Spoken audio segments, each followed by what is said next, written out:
오스트리아의 실존주의 소설가인 프란츠 카프카라고 하는 사람이 있었습니다.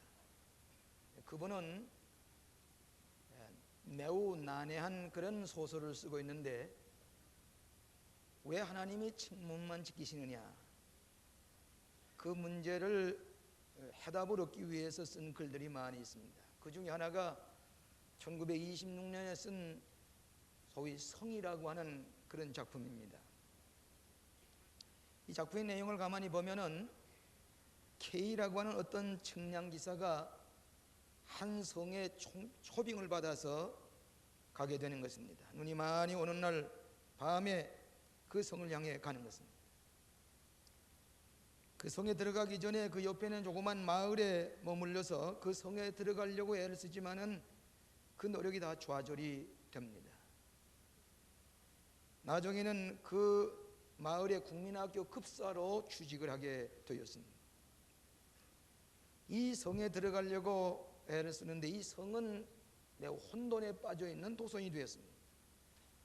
어떤 권력 의지가 지배하고 타락한 엘로틱한 문화가 지배하는 그런 도시가 되었고, 생명의 절대적인 하나님의 질서를 외면하는 그런 흔들리는 도성이 되고 말았습니다.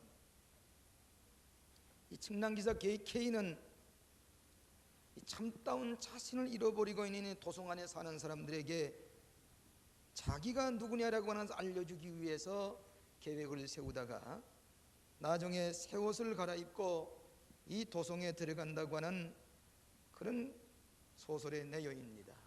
다시 말하면 그 도성에 사는 사람들이 자기 자신을 상실하고 있는 흔들리는 도성의 백성들의 모습을 묘사한 실존주의적인 문학의 작품인 것을 읽을 수가 있습니다.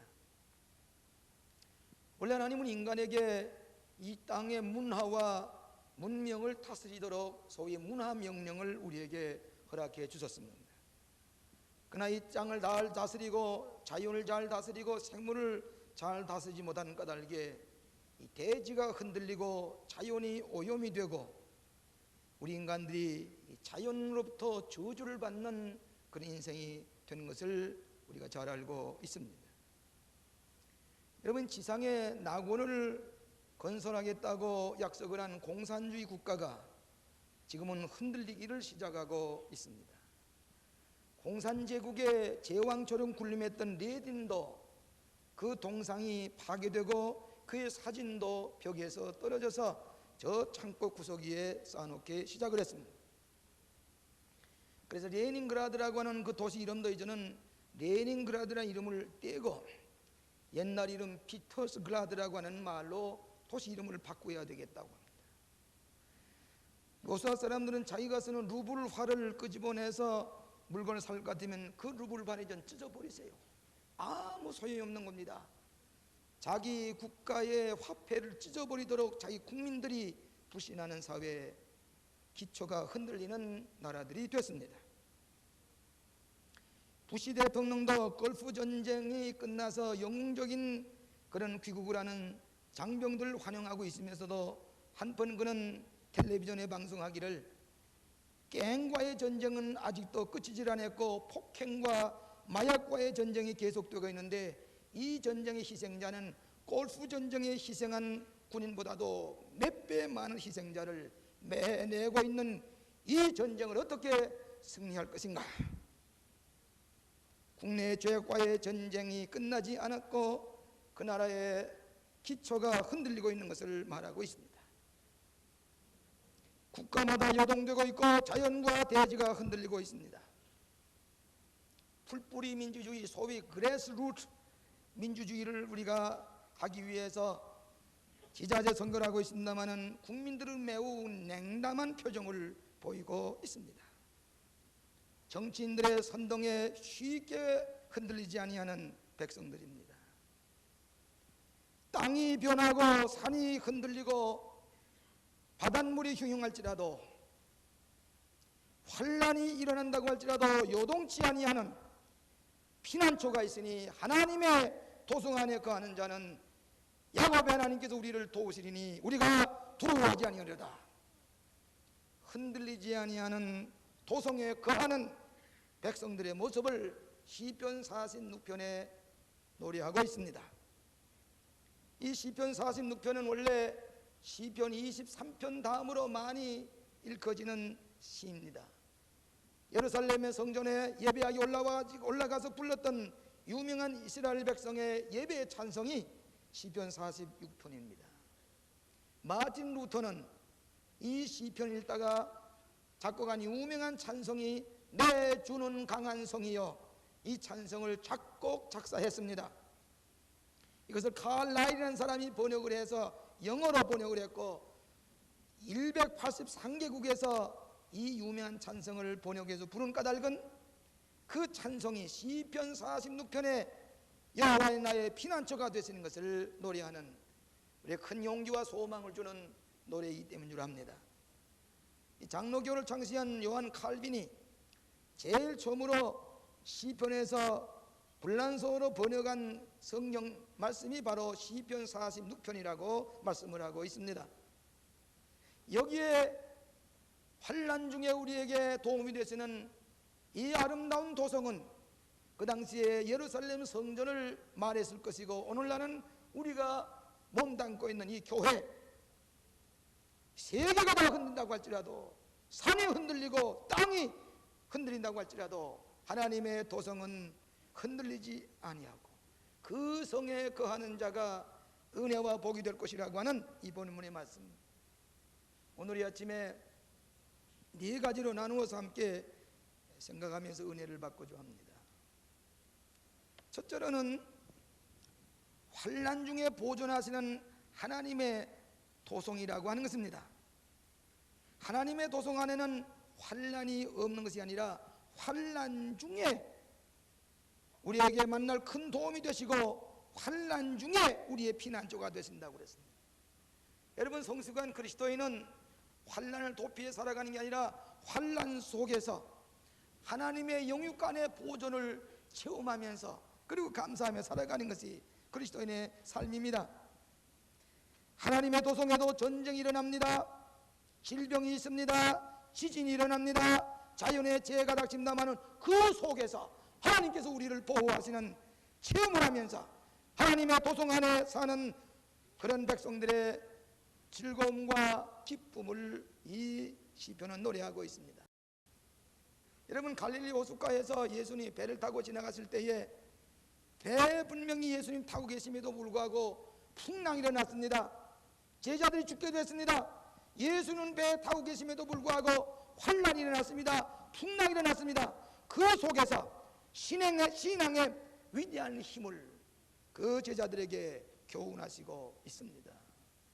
우리 성숙한 그리스도인은 환난을 피하며 사는 게 아니라 환난 속에서 우리의 도움이 되시는 여호와 하나님을 의지하고 야곱의 하나님, 처음에 야곱의 하나님이란 말, 여호와는 우리의 피난처가 되신다는 말씀과 마지막에 가서 야곱의 하나님은 우리의 피난처시라. 시편 46편은 우리의 환난 중에 피난처가 되시는 것을 결론을 짓고 있습니다. M. 윌슨이라고 하는 사람의 쓴 글 가운데 두려움을 넘은 승리라고 하는 그런 얘기가 있는데, 그 내용을 보면 어떤 죽는 남자가 행복하게 지나고 있는데 부인이 근육마비증에 걸려서 고생을 하게 됐습니다. 2년 동안을 질병과 싸웠지만은 결국은 사랑하는 아내가 세상을 떠났습니다. 두 분은 깊은 신앙 가운데서 하루하루 사는 것이 하나님의 선물이요, 하나님의 뜻에 순종하며 살아가는, 하나님의 보존을 깨달으면서 살아가는 그런 행복한 삶을 살다가 그만에 자기 아내가 세상을 떠나게 됐습니다. 환난을 당하게 됐습니다. 이때 이 죽는 남자는 조금도 낙심하지 아니하고 지금까지 하루하루 사는 것이 하나님의 선물일진데 내 아내가 하나님 나라에 갔고 나는 여기서 산지만은 나의 피난처 되시는 하나님의 도성에서 사는 감사와 기쁨의 노래를 하면서 흔들리지 아니하고 행복한 삶을 살았다고 하는 얘기입니다. 너희가 세상에서 환난을 당하나 담대하라, 내가 세상을 이기었노라. 우리 교육 가운데 처녀로 독신으로 지나시던 독실한 신자 집사님이 한 분 계십니다. 그런 대학 교수였습니다. 늘 저기 와서 예배를 드리던 분이 뜻밖의 암에 걸려서, 장기에 암에 걸려서 오랫동안 치료를 받았지만은 이제 마지막 며칠을 남겨 놓지를 않고 있습니다. 나중에 들은 얘기지만 이분은 홀로 살면서 최소한의 생활하면서 그 나머지 이 생활비를 가지고는 그 창녀들을 다시 재교육해서 그를 올바른 길을 가도록 만든 그 수용소, 그 기관에 가서 자기가 자기의 생활비를 거기다 털어여면서 그러면서 그들을 돌보고, 소년 가정을 돕고, 소위 불쌍한 사람들을 돕기 위해 자기의 모든 최소한의 생활면허 그거 전부 다 바쳤습니다. 나중에 알고 보니까 자기가 들고 있던 집안 칸도 옛날 섬기던 가난한 교회에다가 다 그 명예 이전을 다 해주고, 그리고 이제 하나님 앞에 갈 날만 기다리고 있습니다. 저는 그 소식을 듣고 성찬기를 가지고 지난 주간에 찾아갔습니다. 피골이 상접했던 그 아름다운 얼굴이 다, 이 얼굴이 다 옛날 모습이 아닙니다. 뼈만 남은 손을 붙잡고, 서 집사님, 하나님 앞에 가시거들란 주님께 제 안부를 전해주세요. 우리 광림교회 성도들의 안부를 전해주세요. 성찬식을 행했습니다.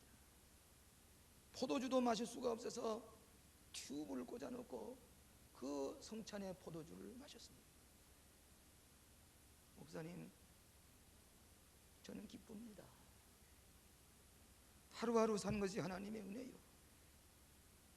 하나님 앞으로 가니 목사님 그저 감사할 것뿐입니다.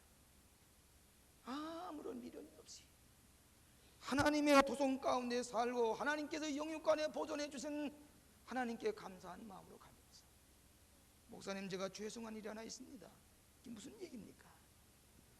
꼭 제가 세상 떠난다면 목사님께 장례식을 받아야 되겠지만은 저를 어렸을 때 지금까지 키워주시고 내 신앙을 오랫동안 돌보주신 그분이 계시는데 그 목사님께 장례를 받도록 하겠습니다. 그 무슨 얘기입니까? 와서 그렇게 하십시오. 기쁜 마음으로. 우리 교회 오서 지나시기보다 그 교회에 계시던 분이 계시던 시간이 더 많으신데 응당히 그랬어야죠. 마지막에 이따 왜 다시 만날지 모르니 새 예루살렘에 가서 우리 만났습니다. 그리고 헤어져서 돌아갔습니다. 어쩌면 환난 중에 산이 흔들리고 바다가 흔들리고 대지가 요동한다고 할지라도 흔들리지 않은 하나님의 도성 가운데 사는 백성이 침착한 성숙한 신앙의 모습이라고 생각이 되는 것입니다. 두 번째로는 사랑으로 공급하시는 도성이 하나님의 도성입니다.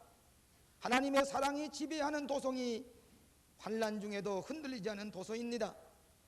이 성경 말씀에 한 시내가 있어 나뉘어 흘러 하나님의 성고 지극히 높으신 자의 장막의 성소를 기쁘게 하도다. 하나님이 그 성중에 거하심에 성이 요동치 아니할 것이라. 여러분이 많은 나라의 수도 도성을 보게 되면 거기가 큰 강이 흐르고 있습니다. 그런데 이 예루살렘 도성만은 큰 강이 없습니다. 그런데 이 큰 강의 흐름은 하나님의 사랑의 은총의 흐름인데 예루살렘만은 그 강이 없어요. 그렇기 때문에 하나님의 임재를 증거하는 이 생명 강수, 강물이 흐르는 그것을 사모하는 그들에게 히스기야 왕은 강물을 냈습니다. 예루살렘 동쪽 성벽 밖에 샘물이 터져 나오는 기혼이라고 하는 샘터가 있는데 그 샘물을 예루살렘 성 밑으로 운하를 파가지고 터널을 파가지고 이쪽에 있는 실로 안목과 연결시켜서 물이 흐르게 했습니다. 그러면서 예루살렘 도성인 사람들이 그 물을 마시면서 여호와의 전에서 흐르는 생명수 강물을 마시면서 위로를 받으며 살았다고 하는 말씀입니다. 흔들리지 하나님의 도성은 하나님의 사랑의 은총의 상징입니다. 하나님의 사랑이 지배하는 사회, 내가 하나님의 사랑과의 교제를 통해서 이른 새벽부터 하나님이 우리의 앞길을 인도하시고, 오늘 날라들이 다 진동한다고 할지라도 하나님의 사랑이 지배하는 하나님의 도성은 영원토록 흔들리지 않을 것을 우리에게 말씀을 해주셨습니다. 이 교회는 사랑을 가진 하나님의 공동체입니다. 저희 교회에서는 최근에 이 공산주의 국가 소련과 중공에서 많은 분들을 초청을 해서 우리 여기 베다니 하우스에서 같이 거하면서 생전 처음으로 예배 보고 같이 예배 드리는 일이 있었는데, 그때에 우리는 그 자연스럽게 우리 성도들이 교제하는 것처럼 속회에 방문하고 선교에 방문하고 또 우리의 사랑으로 그들을 다 돌보았는데, 그분들이 고국에 돌아가서는 자기 일생에 있어서 이 에코노미 쉐프라고 하는 그 저번에 오셨던 로스와 종교회 그 사제가 돌아가서는 말이, 나는 제왕처럼 대접을 받았습니다. 한국 교회 가보니까 이렇게 뜨거운 사랑을 처음 체험했습니다. 그러면서 간 데마다 그 얘기를 하니까 그 로스와 있는 사람들이 광림교회가 어떤 교회인 것을 알게 됐습니다. 공산주의 국가의 대학 교수였던 분도, 공산당원들도 여기 와서는 같이 예배를 보면서 돌아가서는 자기의 자녀들이 공산당에 들어가지 아니하는 것을 다행스럽게 생각할 정도로, 그러면서 참된 인간성, 평양에도 가보고 어딜나 가봤지만은 인간의 참된 진지한 사랑의 공동체 광림교회에 와서는 인간다운 대접을 받고 하나님의 사랑이 무슨 것을 간 데마다 간증하는 얘기를 듣게 된 것입니다. 사도 바울이 말했습니다. 누가 나를 그리스도의 사랑에서 끊으리요? 환난이나 곤고나 핍박이나 기근이나 적신이나 칼이랴. 이 모든 데서 우리를 사랑하시니로 말미암아 우리가 넉넉히 이기나니라. 하나님의 사랑의 공동체는 영원히 변치 않습니다. 바다가 흉흉하고 땅이 흔들리라고 하고 산이 요동한다고 할지라도 이 하나님의 몸된 하나님의 도성, 하나님의 사랑이 지배하는 이 사회는, 이 도성은 흔들리지 않는다고 하는 말씀입니다. 최근에 로소아의 문호 도스토옙스키의 작품이 소련 사람들에게 다시 읽혀지고 있습니다. 그 무신론 국가의 종교 박해 시대에도 많은 지성인들이 도스토옙스키의 작품을 보면서 교회로 돌아온 사실을 우리가 잘 압니다. 여러분, 그의 작품 가운데 여러분 잘 아시는 죄와 벌이라고 하는 그 글을 여러분이 잘 알고 계실 것입니다. 그 내용을 보면은 가난한 한 하숙생이, 이성인이 라스코르니코프라고 하는 사람이 자기는 비범한 인간이 되기로 결심을 했습니다. 그러면서 이 비범한 인간이 되면 증거로 기생충과 같이 고리대금을 업을 해서 살아가는 노파를 살해합니다. 저 나폴레온은 수만 명을 죽이고 영웅이 됐는데 저 기생충과 같은 고리대금하는 노파 하나 죽이는 것이 무슨 살인죄가 될 것이냐. 합리적으로 이성적으로 합리화했습니다. 그러면서 자기는 비범한 인간이 된 것을 자부했습니다. 그러나 실상은 그 노파를 죽이고 난 다음에는 이상하게 마음속에 범주한 두려움이 생기고 양심의 가책이 생기기 시작했습니다. 그때에 비로소 자기는 비범한 인간이라 역시 평범한 인간인 것을 발견하게 됩니다. 이 라스콜니코프가 착한 매춘부 소냐라고 하는 그 여인을 사랑하게 됩니다. 마차에 치여 죽은 술종배의 그 아버지의 딸로서 가난한 이붓 어머니와 그 동생을 먹여 살기 위해서 이 소냐는 매춘부가 되는 것입니다. 그러면서도 매춘부를 노릇하면서도 영혼을 사모합니다. 하나님을 사랑합니다. 그 의 어머님의 딸로 온 그 딸에게 너는 결코 나와 같은 이 운명에 져서는 안 된다. 하나님이 지키실 것이다. 그러면서 하나님의 사랑을 얘기합니다. 그때마다 라스콜니코프는 냉소적으로 하나님을 부정합니다. 그러면서도 이 소냐를 사랑하게 되는데 끝까지 자기의 이지적인 면에서 지지 않으려고 자기의 살인죄를 합리화하려고 합니다. 그러다가 이 소냐가 나사로의 부활의 장면을 이 라스콜니코프에게 읽어줍니다. 점점점 이 라스콜니코프는 매춘부 소냐의 사랑에 감동이 되기 시작합니다. 나중에는 자기가 살인죄를 진 것을 소냐에게 고백을 합니다.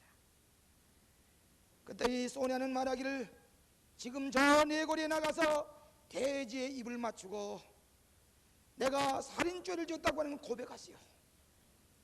이 라스콜니코프는 소냐의 얘기를 따라서 가서 대지에 엎드려서 키스를 하고는 내가 이 노파를 죽인 살인범이라고 고백을 합니다. 그런 경찰에 가서 자수를 하게 될 때에 그때 비로소 자기를 합리화했던 라스콜니코프는 기쁨과 행복을 되찾게 되는데, 그 내용은 소나의 깊은 그리스도의 사랑의 감동으로 말미암아 비로소 인간성의 눈을 뜨게 되고 새로운 삶을 살게 되었다고 하는 사랑으로 말미암은 구원의 이야기가 유명한 죄와 벌의 내용인 줄 압니다. 사랑의 공동체만이 영원히 흔들리지 않습니다. 미움도 지나갑니다. 눈물도 지나갑니다. 전쟁도 지나갑니다. 그러나 하나님의 사랑이 지배하고 사랑으로 교제하는 흔들리지 않은 영원한 도성, 하나님의 도성만이 남게 되는 것을 기억하게 됩니다. 세 번째로 구원의 목적을 이루어갈 하나님의 도성입니다. 하나님의 도성은 자기들만 모여서 사랑의 공동 교제만 나누는 끝나는 게 아니라, 하나님의 도성은 세상에 나가 하나님의 공의의 심판을 외치고 전쟁을 쉬게 하시고 가만히 서서 여호와됨을 알아 우리의 구원 되시는 하나님을 깨닫게 하는 구원의 사명을 이 하나님의 도성을 가지고 있습니다. 평화의 복음, 구원의 복음 선포할 책임이 있는 것입니다. 흔들리지 않은 하나님의 도성, 하나님의 교회는 선교적 사명을 띠고 있습니다. 이번에 우리 모스크바의 선교 여행을 다녀오신 분들과 어저께 수도원에서 밤이 늦도록 그 보고를 들으면서 후속 조치를 같이 의논했습니다. 놀라운 사실은 그 무신론 종주국의 수도 모스크바 한가운데 광림교회 선교단이 2번이나 들어갔습니다. 그간 물론 전화로 팩스로 연락이 됐지만은 그 우리가 선교센터로 마련하려고 하던 큰 집이 있었는데 가서 교섭을 하니까 벌써 그 나라 사람들도 이제는 부패가 돼서 사탄의 역사지요. 방해 조작을 하는데 도저히 그 계획했던 것과는 계약을 못 맺고 이제 돌아오게 됐습니다. 그러나 우리 마지막까지 낙심하지 말고 기도하자고 기도하고 그 다음날 뜻밖의 일이 생겼습니다. 그 지역 안에 33명의 국회의원들이 있는데 근데 각 지역마다 집행위원장이 있습니다. 다 이 소련기를 다니는 국회의원들입니다. 대의원들입니다. 어떻게 그분을 만나게 돼서 우리 광림교회가 앞으로 교회를 세우고 문화교류를 하고 또 비즈니스 센터를 해서 이 나라를 돕고자 하는데 그 좋은 건물을 좀 우리에게 좀 임대해 줄 수가 없겠느냐고 그렇게 의논이 되니까 이분들이 어떻게 성령의 감동이지요. 아주 우리의 선교팀과 같이 의논하면서 5시간 만에 소련어와 영어로 25년 동안 모스크바 한가운데 400평의 2층의 건물을 우리 교회 선교센터로 허락하기로 계약이 됐습니다. 놀라운 일입니다. 우리나라의 종합산사가 가서 그 무슨 상점을 하나 마련하려고 해도 도저히 마련할 길이 없어서 전부 다 되돌아 나온다고 그럽니다. 73년 만에 이 대의원이 5시간 만에 모스크바 한가운데 있는 아름다운 건물 400평짜리를 그대로 한국에 있는 교회에다가 5시간 동안에 사회주의국가에서 계약을 하는 일도 처음이고 나중에 계약을 끝난 다음에 우리는 이런 중요한 일 할 때마다 우리는 기도를 드립니다 하니까 그 국회의원들이 벌떡 일어나가지고 기립자세를 하고 같이 머리 숙여서 간절히 기도합니다. 당신네 나라가 하나님의 교회를 위해서 선교사업에 이렇게 협력할 때에 당신은 축복받은 사람이 될 것이고 이 나라에 큰일 하는 사람이 될 것이라고 얘기하며 기도할 때에 그들이 기뻐하면서 우리가 같은 선물 아동복을 보여주니까 하라샤야 하라샤야 어청 하라샤야 너무너무 좋다고 하면서 우리를 좀 도와주세요. 빨리 도와주세요. 모스크 반가운데 나중에 노대사를 만나서 얘기를 하니까 깜짝 놀라면서 어디 이럴 수가 있습니까? 국가와의 외교 관계를 해도 집안 적기가 그렇게 힘든데 5시간 만에 모스크바 한가운데 광림교회 선교센터가 사법병이 세워지겠다고 하는 것은 성령의 역사가 아니고서는 해석할 수가 없는 놀라운 능력인 줄로 믿습니다. 이 도성은 요동하지 아니하는 도성, 공산국가의 기초가 흔들린다고 할지라도 영원히 흔들리지 아니하는 이 도성의 백성들이 가서 얘기할 때에 그들이 손을 벌려 우리를 도와달라고 모스크바 가운데 아름다운 건물 400평을 25년 동안을 대여해주는 놀라운 역사는 요동하지 않는 하나님의 도성의 위력인 줄로 믿습니다. 하나님이 함께하신 임마누엘의 역사, 하나님의 뜻에 따라 행할 때에 공산주의의 세속적인 권세를 잡은 자라고 할지라도 협조할 수밖에 없는 사명은 하나님의 도성이 지니고 있는 구원의 사역을 도우시는 성령의 역사인 줄로 믿습니다.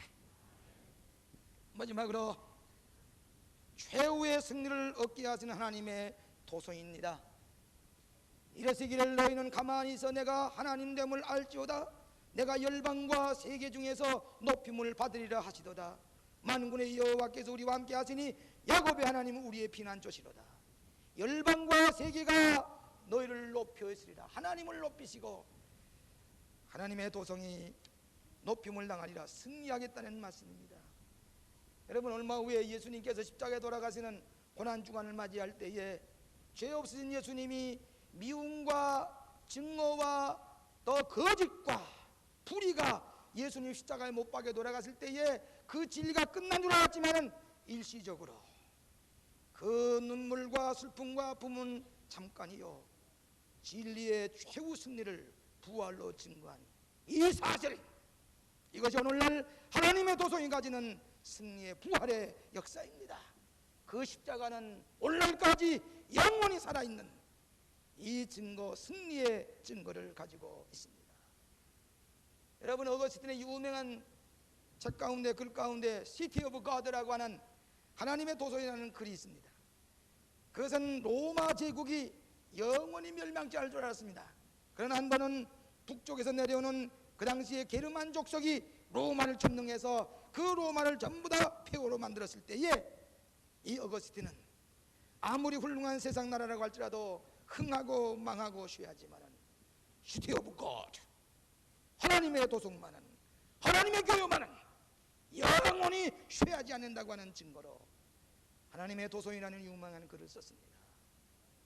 영원히 변치 않는 하나님의 도성 안에 거하는 우리들, 임마누엘 주님으로 같이 계셔서 하나님의 지혜와 하나님의 지식과 사랑의 은총 속에서 살아가는 세계와 열방이 높임을 받는 부활의 주님의 승리가 하나님의 도성에 거하시는 여러분의 승리와 축복이 되시기를 주의 이름으로 축원합니다. 살아계신 아버지 하나님의 은혜를 감사합니다. 흔들리는 세상 가운데 영원히 요동치 않는 하나님의 도성 안에 거하면서 야곱의 하나님, 우리의 피난처가 되시는 주님 앞에 도움을 구하며 사랑 안에서 날마다 기쁨과 승리의 삶을 살게 하심을 감사합니다. 광림의 이 교회, 하나님의 영원히 변치 않은 도성, 이 도성 안에 출입하는 성도들, 이 성 안에 거하는 백성들, 날마다 부활의 승리로 하나님의 축복을 받으며 이 구원의 것을 전하는 하나님의 거룩한 백성들이 되게 하여 주시옵시기를 예수님 이름으로 기도하옵나이다.